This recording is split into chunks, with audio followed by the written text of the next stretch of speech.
비보 좌회전을 하다가 다른 차하고 나갔어요. 처음에 이거 뭐 합의해준다고 그러고 처벌도 안 원한다 그러다가 갑자기 상황이 바뀌고 피해자가 처벌 불원 의사를 표시하면 처벌되지 않을 수도 있습니다. 반갑습니다. 임명원 변호사입니다. 예, 제가 그 화물차 운전하고 있는데요. 한 달 전쯤에 비보 좌회전을 하다가 직진하던 그 다른 차하고 나갔어요. 네. 사고가 좀 크게 났는데 제가 바로 119 부르고 경찰도 이제 현장에 왔거든요. 블랙박스도 그날 바로 가져갔고요, 경찰이. 네. 뭐 저는 그날 이제 저녁에 바로 뭐 병원에 가가지고 뭐 피해자들하고 뭐 가족분들하고 다 사과 드렸고 치료비 당연히 뭐 보험 처리 해드리겠다고 하고 다 말씀드렸어요. 그때 가족분들도 뭐 그냥 알겠다고 그러고 별 말이 없었어요. 그 피해자분이 아마 그 바로 수술 받으셨고 그 다음 주인가 아마 경찰 조사 받았던 걸로 제가 알고 있어요. 근데 제가 듣기로 그때 조사에서 피해자분이 처벌은 뭐 원하지 않는다 뭐 그렇게 말도 했다고 하더라고요. 그때 다음 주쯤인가 이제 제가 조사받으러 가기 직전에 갑자기 이상한 얘기가 나온 게 피해자 쪽에서 이게 다리 쪽에 뭐 장애가 남는다더라 이게 뭐 완치가 안 된다더라 그러면서 갑자기 2억을 달라는 거예요.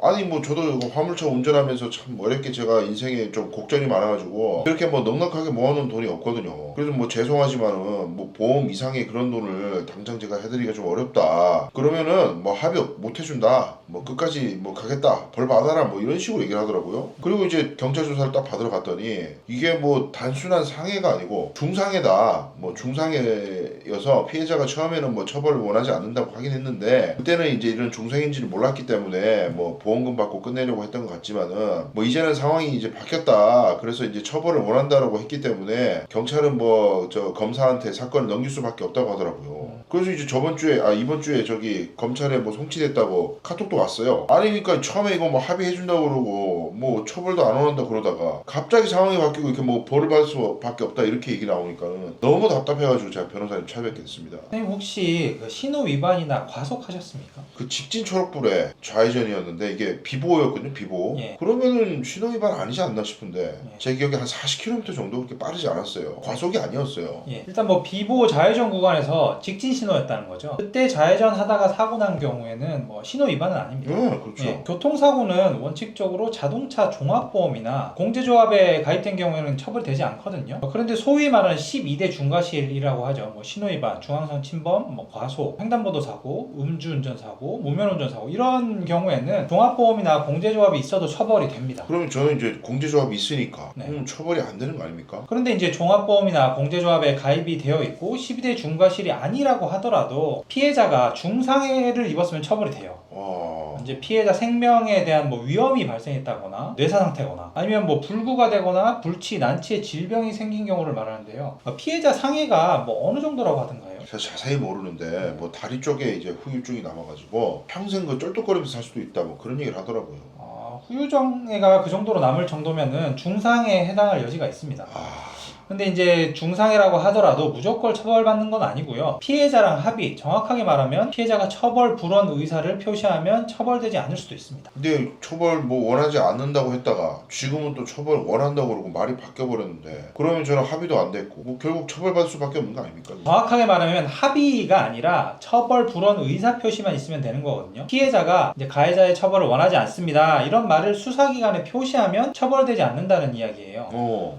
피해자가 조사 받을 때 가해자의 처벌을 원하지 않는다고 말을 했다는 거잖아요. 네. 이제 그게 사실이라면 그 얘기가 조서에 써져 있을 거고요. 그래서 이 사건은 애초에 경찰이 이제 공소권 없음 의견으로 불송치하고 끝내는 것이 맞습니다. 그러니까 저도 그 생각 안 그래도 했는데 왜 경찰이 근데 뭐 뜻이 바뀌었으니까 검사한테 넘길 수밖에 없다 이런 얘기 왜 하는 건가요 이게? 이게 아마 이제 처벌불원 의사 표시의 법적 효력을 잘못 판단해서 그런 것 같은데요. 중상해라서 피해자가 많이 다쳤고 합의도 안 되다 보니까 아마 특별한 법적 판단 없이 송치를 한 것 같습니다. 피해자가 처벌을 원하지 않으면 처벌을 할 수 없는 범죄를 반의사 불벌죄라고 하거든요. 이제 말 그대로 의사에 반해서 처벌을 할 수 없다 이런 뜻이에요. 그런데 이 처벌불원 의사 표시는 한 번 하면 원칙적으로 철회를 할 수가 없어요. 그럼 저는 기소도 안 되고 그냥 끝낼 수도 있겠네요. 그 처벌불원 의사 표시가 제대로 된 걸 전제로 말씀드린 거고요. 만약에 이제 피해자가 조건부로 처벌불원 의사 표시를 했다면 이거는 이제 조건부 처벌 의사 표시는 효력이 없거든요. 없는 걸로 볼 수 있기 때문에 그때는 또 이제 기소될 가능성이 아직 남아 있습니다. 조건부인지 아닌지 그걸 잘 저는 모르겠는데 저는 어떻게 되는 건가요 그러면? 일단 검찰 측에 조건부 의사 표시가 아니라면 처벌불안 의사를 피해자가 적법하게 표시한 거기 때문에, 그리고 한번 처벌불안 의사를 표시한 건 철회할 수 없다 이렇게 의견을 내면서 공소권 없음 처분을 해달라고 한번 의견을 내보도록 하겠습니다. 교통사고, 폭행, 명예훼손, 근로기준법 위반 같은 범죄는 피해자가 처벌을 원하지 않는다고 명시적으로 밝히면 처벌할 수 없는 반의사 불벌죄에 해당합니다. 다만 이 처벌불안의 의사표시는 수사기관에 대해서 반드시 진지하고 명백하게 표시되어야 하고 제1심 판결 선고 전까지만 제출할 수 있습니다. 그리고 한번 처벌불안 의사를 표시하면 원칙적으로 이걸 철회할 수 없습니다. 그렇기 때문에 피해자 입장에서는 충분한 협의나 보상이 없는 상태에서 섣불리 처벌불안 의사를 밝히는 것은 신중히 해야 되고, 반대로 피의자 입장에서는 조기에 피해자와 합의를 끌어내는 것이 사건을 가장 빠르고 안정적으로 종결할 수 있는 방법입니다.